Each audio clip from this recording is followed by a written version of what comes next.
नमस्कार आदाब, मैं हूं राव अकरम और आप देख रहे हैं मेरा हिंदी यूट्यूब चैनल। साथियों, वीडियो शुरू करने से पहले आप लोगों से मेरी गुजारिश है कि मेरे इस चैनल को आप लोग सब्सक्राइब कर दें और साथ में बेल आइकन की घंटी को तो बिल्कुल भी दबाना ना भूलें।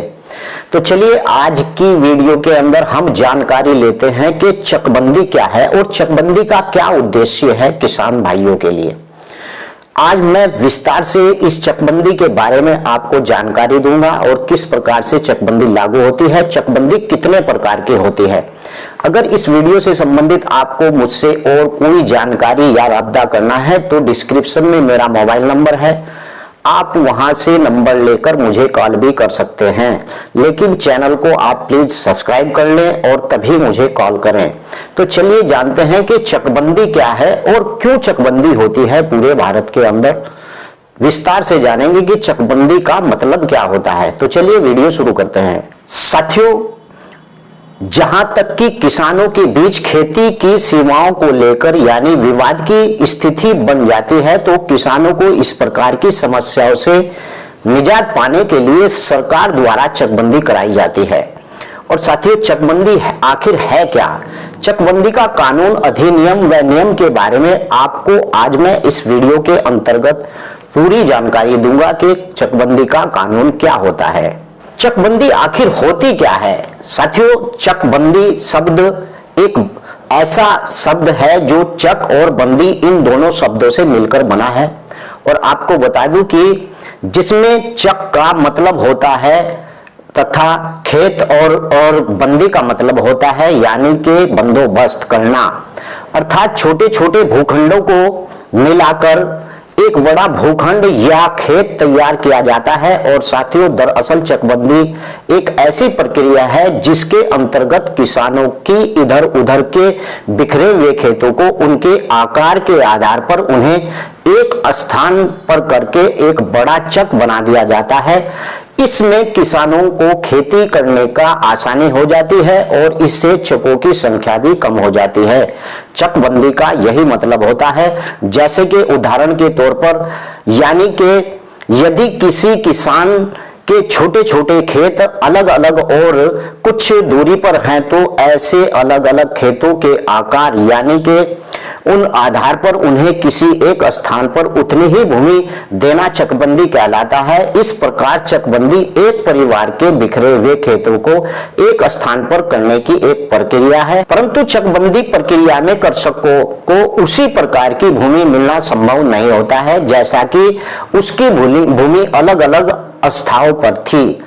अब मैं आपको बता दूं कि चकबंदी कितने प्रकार की होती है और यही कारण होता है कि हर बार जो चकबंदी होती है उसका मतलब यही होता है कि जो किसानों की भूमि इधर उधर पड़ी हुई होती है उन्हें सब भूमियों को एक जगह इकट्ठा किया जाता है। तो चलिए जानते हैं कि चकबंदी के इसमें प्रकार कितने होते हैं, कितने प्रकार की चकबंदी होती है। साथियों, दो प्रकार की चकबंदी होती है, यानी कि ऐच्छिक चकबंदी और अनिवार्य चकबंदी। जानते हैं कि ऐच्छिक चकबंदी किस प्रकार की चकबंदी होती है। ऐच्छिक चकबंदी इस प्रकार की चकबंदी होती है और उसका यह मतलब होता है कि ऐसी चकबंदी से है जो किसानों की सहमति अर्थात कृषकों की इच्छा पर निर्भर हो। इसी चकबंदी को ऐच्छिक चकबंदी कहते हैं।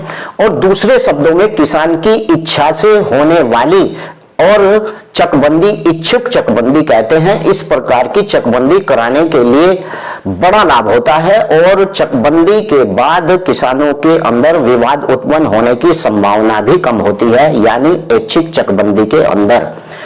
और भारत में ऐच्छिक चकबंदी की शुरुआत कब हुई? स्वतंत्रता के पूर्व यानी 1921 में पंजाब प्रांत के सहकारी समिति द्वारा की गई थी। और आपको बता दूं कि भारत में मध्य प्रदेश, गुजरात और पश्चिम बंगाल और ऐच्छिक चकबंदी का कानून वहां पर आज भी लागू है। दूसरी चकबंदी अनिवार्य चकबंदी। अब अनिवार्य चकबंदी क्या होती है? अनिवार्य चकबंदी को कानूनी चकबंदी भी कहते हैं, यानी कि अनिवार्य चकबंदी का आशय एक ऐसी प्रक्रिया से है जिसमें किसानों को अनिवार्य रूप से चकबंदी करानी पड़ती है और इस प्रकार की चकबंदी में काफी समय लगता है और इसके साथ ही विवाद होने की संभावना काफी अधिक होती है। गुजरात और पश्चिम बंगाल और मध्य प्रदेश को छोड़कर नागालैंड, आंध्र प्रदेश, मणिपुर और मिजोपुर यानी कि मिजोरम और केरल, अरुणाचल प्रदेश और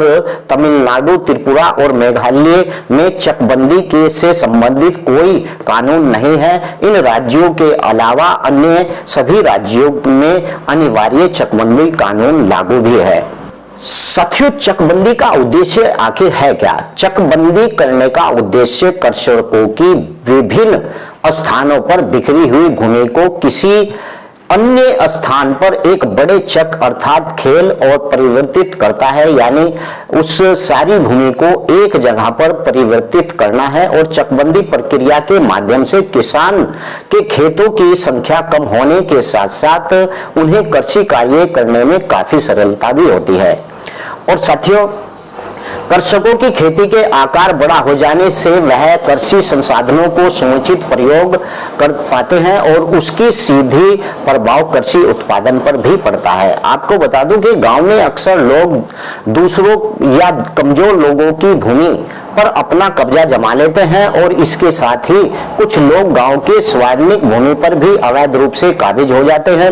चकबंदी होने पर इस प्रकार की भूमि अवैध कब्जेदारों से मुक्त करा लिया जाता है और इससे बड़ा लाभ यह है कि किसानों के बीच विभिन्न प्रकार के आपसी विवाद भी कम हो जाते हैं। यह चकबंदी का उद्देश्य भी है। अब बात करते हैं कि चकबंदी के नियम और कानून, यानी जहां पर चकबंदी लागू हो जाती है वहां पर किस प्रकार की प्रक्रिया होती है। चकबंदी के लिए राज्य सरकार द्वारा जो चकबंदी अधिनियम धारा 4/1 और 4/2 के अंतर्गत यानी गांव में चकबंदी के लिए अधिसूचना जारी की जाती है। और साथियों, इसके पश्चात धारा 4/1 और 4/2 के अंतर्गत चकबंदी आयुक्त द्वारा चकबंदी प्रक्रिया शुरू करने की अधिसूचना जारी की जाती है। चकबंदी से संबंधित यानी कि जो अधिसूचना जारी होने के पश्चात उस गांव में सभी राजस्व न्यायालय में जो लंबित मुकदमे प्रभावी हो जाते हैं और इस दौरान कोई भी कृषक बिना चकबंदी बंदोबस्त अधिकारी की अनुमति के अपनी भूमि को उपयोग कृषि कार्य के अलावा किसी अन्य कार्य के लिए प्रयोग नहीं कर सकता जब यह चकबंदी के नियम लागू होते हैं। तो आशा करता हूं कि आज की वीडियो में आपको जानकारी मिली होगी कि चकबंदी का क्या उद्देश्य है और चकबंदी का क्या कानून है और चकबंदी भारत के अंदर क्यों की जाती है और किन राज्यों के अंदर चकबंदी कानून लागू नहीं है। तो आपने मेरी इस वीडियो से अच्छी जानकारी प्राप्त की होगी। अगली वीडियो में फिर हाजिर होता हूं, लेकिन उससे पहले आप लोगों से गुजारिश है कि मेरा चैनल सब्सक्राइब कर दें और बेल आइकन की घंटी को दबाना ना भूलें। जय हिंद, जय भारत, खुदा हाफिज।